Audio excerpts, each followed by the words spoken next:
Rappelons ce que disait la Sainte Vierge à sœur Agnès Sasagawa à Akita au Japon le 13 octobre 1973. Le travail du diable s'infiltrera même dans l'Église de manière que l'on verra des cardinaux s'opposer à des cardinaux et des évêques contre d'autres évêques. Les prêtres qui me vénèrent seront méprisés et combattus par leurs confrères. L'Église et les autels seront saccagés. L'Église sera pleine de ceux qui acceptent des compromissions et le démon pressera de nombreux prêtres et des âmes consacrées à quitter le service du Seigneur. Le démon va faire rage en particulier contre les âmes consacrées à Dieu. La pensée de la perte de tant d'âmes est la cause de ma tristesse. Si les péchés augmentent en nombre et en gravité, il ne sera plus question de pardon pour eux.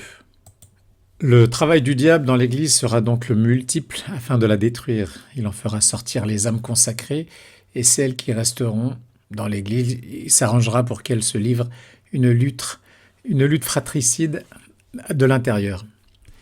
Une partie de ce message s'est déjà accomplie depuis 1973, année où l'on atteignait notamment en France une apogée dans la défection des prêtres. Des années 70 à 80, il serait environ 1500 à quitter leur engagement sacerdotal. Cela était déjà en cours au moment de l'apparition et a continué jusqu'à nos jours. Autre passage déjà accompli, l'Église et les autels seront saccagés. Cela peut se prendre littéralement car dans de nombreux pays dans le monde et notamment en Orient, l'Église est persécutée et il n'est pas rare de voir des photos d'autels démolis dans des églises en ruine.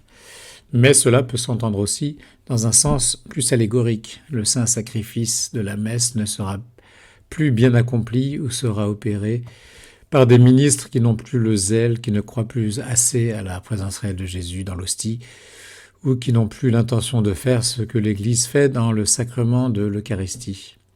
Ce saccage spirituel et cette fuite des âmes consacrées est rapproché d'un mot-clé par la Sainte Vierge.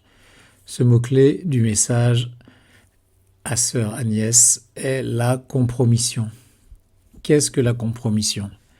C'est le fait de transiger avec sa conscience ou avec ses principes en acceptant certains accommodements pour son intérêt personnel. Qui dit transiger dit au mieux négliger ou au pire trahir par faiblesse, par intérêt. Quelle est la goutte d'eau qui est en train de faire déborder le vase actuellement dans l'Église ? C'est la bénédiction des couples de même sexe.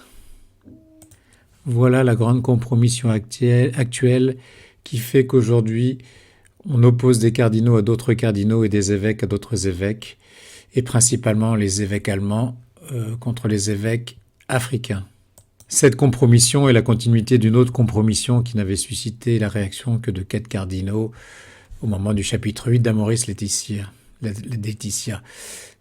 cardinaux qui n'ont d'ailleurs jamais reçu de réponse de la part du Vatican. Cette fois-ci, Rome n'a pas pu faire la sourde oreille. L'agenda, comme on dit, de l'Église de la synodalité avait mis la puce à l'oreille de plusieurs prélats. 5 cardinaux avaient soumis 5 dubias au Vatican et avaient reçu des réponses qui se voulaient rassurantes. Tout est dans la continuité de la tradition et de l'enseignement du magistère, semblait dire les réponses du pape, ou plutôt celles de Monseigneur Fernandez, le préfet de la Congrégation pour la doctrine de la foi, avec cependant à chaque fois un petit mais qui laissait la porte ouverte à de grandes innovations. Ce fut le cas pour les bénédictions des couples de même sexe, par souci de charité pastorale, de prudence pastorale, pour ne pas être des juges trop sévères. Nous ne pouvons donc pas être des juges qui ne font que nier, rejeter, exclure, disait le texte. Il faut savoir dépasser la vérité objective. La défense de la vérité objective n'est pas la seule expression de la charité, nous disait-on. Qui dit compromission dit faiblesse. L'Église ne veut pas passer pour ringarde. Il y a à la fois la peur du qu'en dira-t-on et la maladie du jeunisme. Seul ce qui est nouveau, beau, dynamique, dans le vent est digne de louange et d'attachement. La compromission va aussi de pair avec l'intérêt. Le but de l'Église de la synodalité n'est pas caché, c'est d'inclure tout le monde, de faire tenir le plus de monde possible dans les murs trop étroits de l'Église actuelle. On veut être aimé, il faut que les gens viennent et nous aiment. Il faut donc ratisser large. Personne ne doit se sentir rejeté. C'est déjà le cas depuis 2000 ans, puisque l'Église catholique est par définition universelle et par conséquent ouverte à tous. Par contre, jusqu'à maintenant, ceux qui voulaient y entrer devaient être initiés à ces mystères pour obtenir le baptême. C'était un chemin de conversion, de changement de vie pour aller au Christ. Désormais, tout a été inversé, c'est à l'Église de se convertir aux mœurs de son temps. Et de nos jours, on choisit son identité et son orientation sexuelle au gré de ses désirs. L'Église a donc choisi cette méthode qui consiste à abdiquer ses convictions pour plaire au monde. Cette compromission est une réelle apostasie.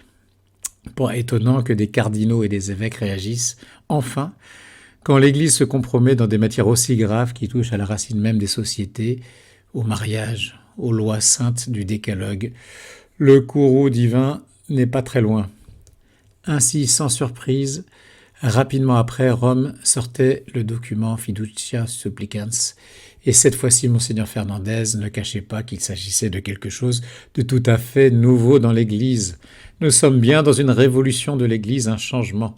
Les masques tombent enfin. L'Église de la synodalité est bien une Église nouvelle, celle dont nous avions parlé dans la vision des deux papes d'Anne-Catherine Emmerich. Monseigneur Ratzinger, futur Benoît XVI, avait tout de suite compris en 1988, lorsqu'il avait reçu la visite de l'évêque du diocèse d'Akita, que le message de la Vierge qui pleurait au couvent de Sœur Agnès était le prolongement de celui de Fatima. Or, Sœur Lucie avait reçu comme révélation du ciel que le combat ultime de Satan serait dirigé contre la famille. Comment s'étonner que le travail du diable s'est infiltré dans l'Église au point que le pape lui-même veuille bénir des couples de même sexe. Bénir veut dire du bien. Donner sa bénédiction dans le langage courant signifie donner son accord. C'est donc approuver quelque chose. Dans le langage thomiste, la bénédiction de Dieu est source de fécondité sexuelle en vue de la procréation. Que le Seigneur vous bénisse signifie aussi que Dieu vous accompagne et vous aide, comme le disait une des réponses de Monseigneur Fernandez. Mais Dieu ne peut pas aider un couple de même sexe à vivre une vie de couple de sexe différent. On ne peut pas jouer avec les essences et la nature comme on joue avec des poupées. Il faut dire qu'un chat est un chat et un chien est un chat. Un chien est un chien. Dieu ne peut donc que les aider à se convertir et ne peut vivre en tant que couple. Bénir un couple est un leurre et un mensonge.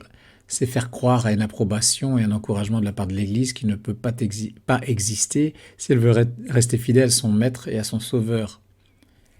L'Église est en train d'accomplir sous nos yeux le contenu du message d'Akita. Elle hâte le jour du courroux divin, jour de colère qui sera sans égal dans l'histoire de l'humanité.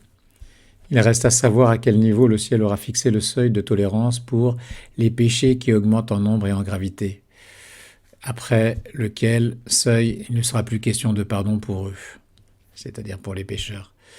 Loin de s'éloigner, ce jour semble se rapprocher, puisque la chair de pierre elle-même fait ce qu'il faut pour qu'il arrive. Prions pour que ce jour nous trouve éveillés.